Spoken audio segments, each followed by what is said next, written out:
नमस्कार, ये है तिनका तिनका जेल रेडियो। जेलों में इंद्रधनुष बनाने की कोशिश। मैं हूं वर्तिका नंदा। सुभाष, जितेंद्र, अमित रामधारी, अमरजीत और अमित, ये सभी वे हैं जिनका चयन रोहतक जेल रेडियो में आरजी यानी रेडियो जॉकी के तौर पर हुआ था। ट्रेनिंग 2021 में मार्च के महीने में हुई और फिर शुरू हुआ सलाखों में रंग भरने का काम। जितेंद्र और सुभाष अक्सर आपस में बैठकर संगीत को लेकर कई प्रयोग करते हैं। एक प्रयोग तकरीबन तैयार है और कुछ दिनों में आप तक पहुंचेगा, लेकिन इसकी तैयारी, इसका संयोजन आसान नहीं था। जेल में बैठकर सन्नाटे में मनपसंद आवाजों को भरना आसान हो भी कैसे सकता है। सुभाष की उम्र 46 साल है, आजीवन कारावास पर है, 2013 से जेल में है और निरक्षर है, लेकिन इसके बावजूद जिंदगी की कलम को उन्होंने अपने हाथों से थाम लिया है। सुभाष रागिनी गाते हैं। तिनका जेल रेडियो चाहता है कि ये रेडियो बंदियों को अपनी बोली और अपनी स्थानीयता को बनाए और बचाए रखने में मदद करे। इसलिए ये देखना सुखद है कि सुभाष की कुछ रागिनियां अब एकदम तैयार हैं। एक रागिनी उन्होंने कोरोना को लेकर बनाई है, जिसे खास मौके पर आपको सुनाया जाएगा। लेकिन ये प्रक्रिया खुद उनके लिए कैसी रही? जेल के कमरे में बैठकर रागिनी को सोचना, उसे बनाना, उसे लिखना और उसे गाना।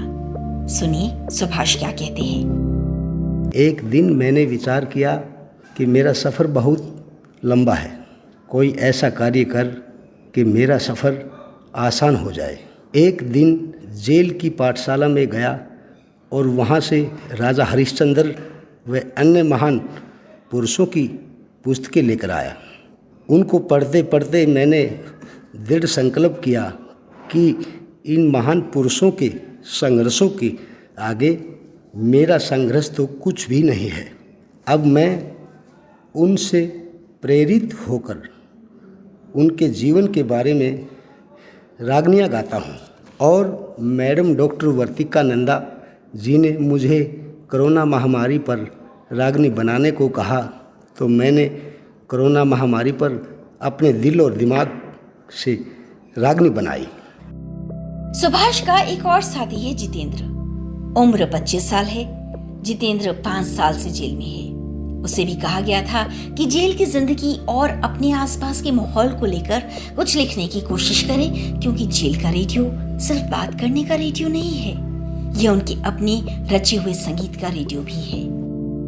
जितेंद्र ने खूब तैयारी की और अपना बनाया संगीत का एक अंश हम तक पहुंचाया।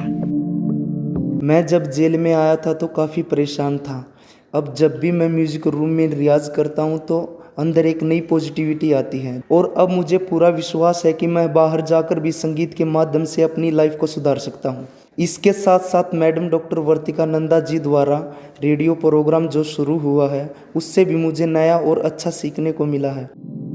रोहतक ये जेल असल में पिछले एक लंबे समय से सुर्खियों में है। वजह एक बाबा का इस जेल में होना भी है। हालांकि मीडिया का ज्यादा ध्यान किसी सनसनी को खोजने और बटोरने में रहता है, लेकिन इस वजह से बाकी बंदियों की अहमियत, उनका काम, नए सिरे से अपने काम को तराशने की कोशिश कहीं से कम नहीं होती, बल्कि अपने आप बढ़ती है। ये वे बंदी हैं जो हर रोज सुबह उठते हुए ये सोचते हैं कि वे अपनी जिंदगी में अब कोई नई सरगम कैसे जोड़ें। श्री सुनील सांगवान इस जेल के सुपरिटेंडेंट हैं। उम्मीदों और आशाओं से लबरेज वे 2002 से जेल विभाग में अधिकारी हैं। जेल सुपरिटेंडेंट के तौर पर अनुशासन को लेकर जिम्मेदारियां बड़ी और गहरी होती हैं। ऐसे में आवाज की दुनिया से जुड़ा हुआ रेडियो अपनी प्राथमिकताओं में जोड़ना जरा सा मुश्किल काम है और इसके लिए अलग से समय निकालना तो और भी कठिन हो जाता है। लेकिन वे जेल रेडियो को सफल और सुचारू बनाने की कोशिश में जुटे हुए हैं। जिला जेल रोहतक पर 29/4/2021 को जेल रेडियो स्टेशन का उद्घाटन हुआ था।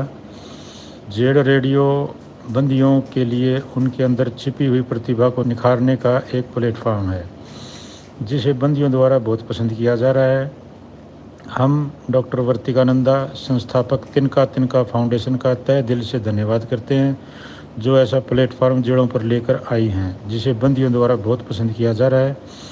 इस प्लेटफॉर्म ने बंदियों की ज़िंदगी में रंग भरकर उनकी आवाज़ को एक नया मंच देकर जेलों में इंद्रधनुष बनाने का काम किया है।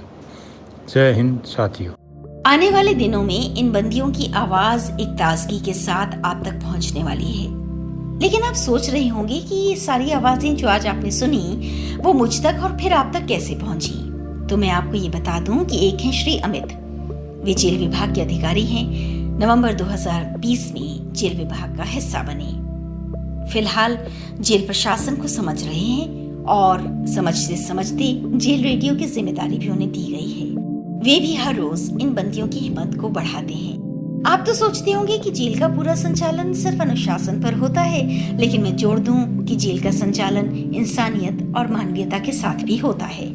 मैंने खुद ये अनुभव किया है कि इस प्रोग्राम से जुड़ने के बाद रेडियो जॉकी की कार्यशैली में बहुत अधिक परिवर्तन आया है। वह अब अधिक आत्मविश्वास और ऊर्जा के साथ कार्य कर रहे हैं। उनका मानसिक तनाव भी कम हुआ है और जिस कलम का उपयोग केवल शिकायत लिखने के लिए होता था, आज उसी कलम से जीवन की नई गाथा लिखी जा रही है। 1500 बंदियों की इस जेल में करीब 100 महिलाएं हैं। वे सभी जेल रेडियो के नियमित प्रसारण का इंतजार कर रही हैं। रोहतक की जिला जेल का चुनाव असल में हरियाणा जेल रेडियो के दूसरे चरण में हुआ था। इस चरण में 4 जिलों को जोड़ा गया था। इन सभी में जेल रेडियो की तैयारी अपने अपने हिसाब से हो रही है। आज तो रोहतक जेल में बन रहे इंद्रधनुष का सिर्फ एक छोटा सा अंश आपसे साझा किया है। बड़ी तस्वीर तो अभी आनी बाकी है दोस्त। बस आप दुआएं दीजिए कि सलाखों के पार रंगों की कूची चलती रहे और उनमें खुशी भरती रहे। आवाज की दुनिया से वर्तिका नंदा, ऑडियो संपादन हर्षवर्धन।